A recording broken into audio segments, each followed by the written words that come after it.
Well, let's go on to Dionysus.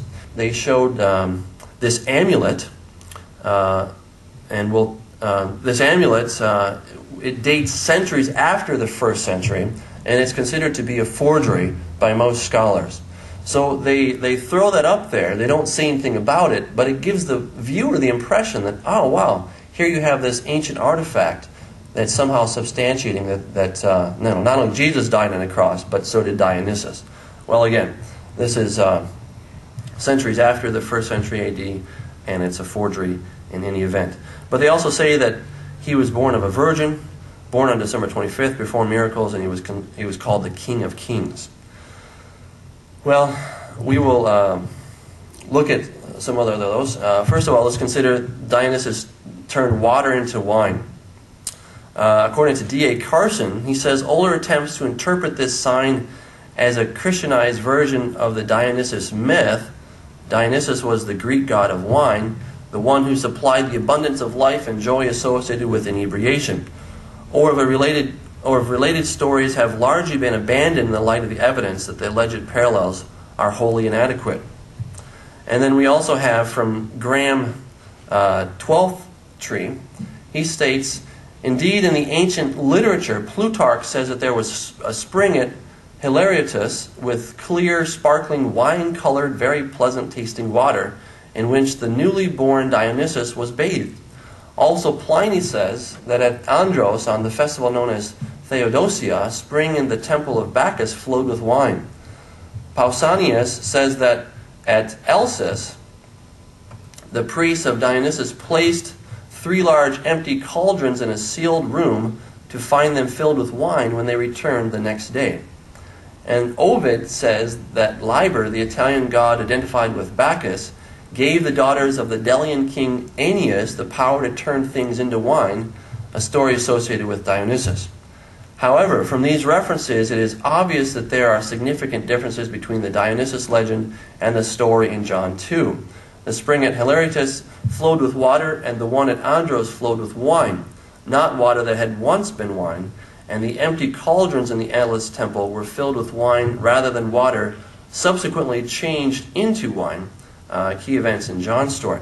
So these differences have convinced most scholars that John or his tradition is not dependent on the Dionysus legend for this story.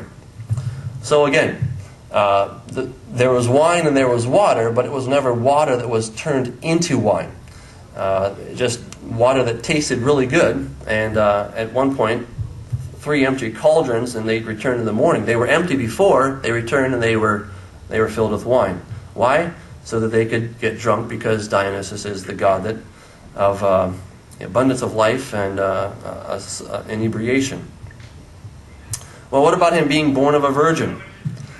Again, we have another exciting story of Zeus. Philandering Zeus fell in love with Semele, princess of the house of Thebes and daughter of the Phoenician immigrant king Cadmus. Zeus came to her disguised as a mortal man, and Semele was soon pregnant. Hera, Zeus's queen, inflamed with jealousy, disguised herself as an old woman and hurried to Semele's door. Her hair was straggly and her skin furrowed with wrinkles. For a while the 2 women chatted. When Semele revealed her affair with Zeus, the disguised Hera suggested that his claim to be king of the gods might only be a ploy. Perhaps he was an ordinary mortal who had made up the story to bring Semele to his bed. The old woman departed, and Semele doubted. When Zeus next came, she asked for just one wish. Zeus swore by the underworld river Styx that he would give her whatever she asked. "Appear to me as you appear to Hera when you make love to her," Semele asked. Sorrowful, yet true to his word, Zeus appeared in all his glory, burning Semele to a crisp. Hermes saved the fetus and carried it to Zeus, who sewed it into his thigh. 3 months later, he removed the stitches, and Dionysus was born again. He was the twice-born god.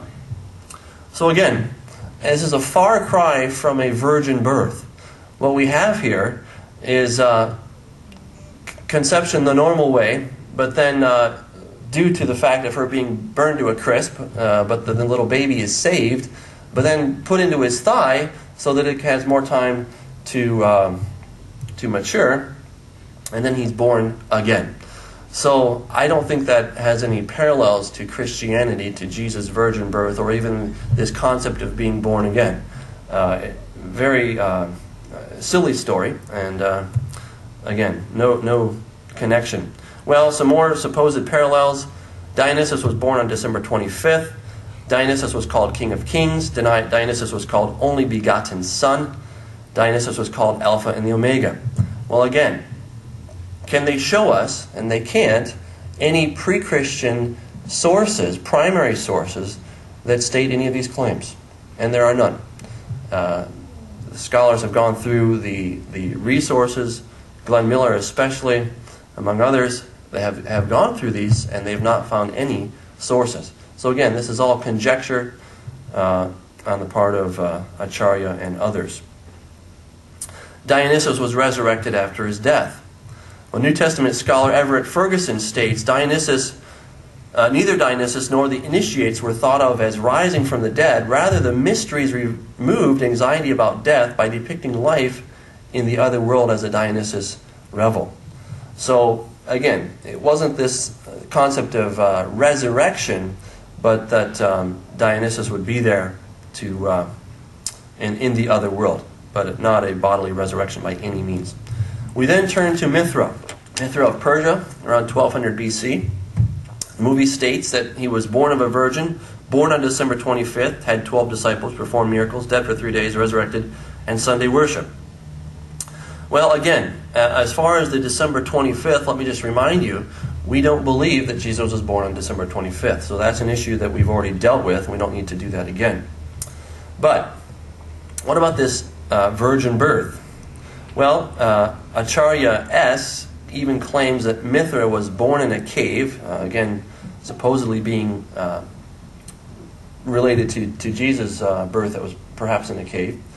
But according to Jack Finnegan, Myth and Mystery, he states all of our data about the Mithraic cosmogony, including his birth, comes from artworks. There is no primary textual data whatsoever to work with. So it's a matter of looking at the artwork and then deducing your theory from that.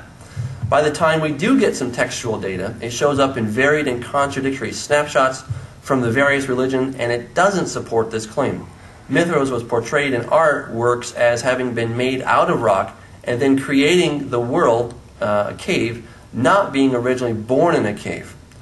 So again, it's a misuse of the few texts that we do have, trying to show that there's some kind of a parallel with Jesus. But Mithras himself was made out of the rock, and then creating the world in a cave, as it were.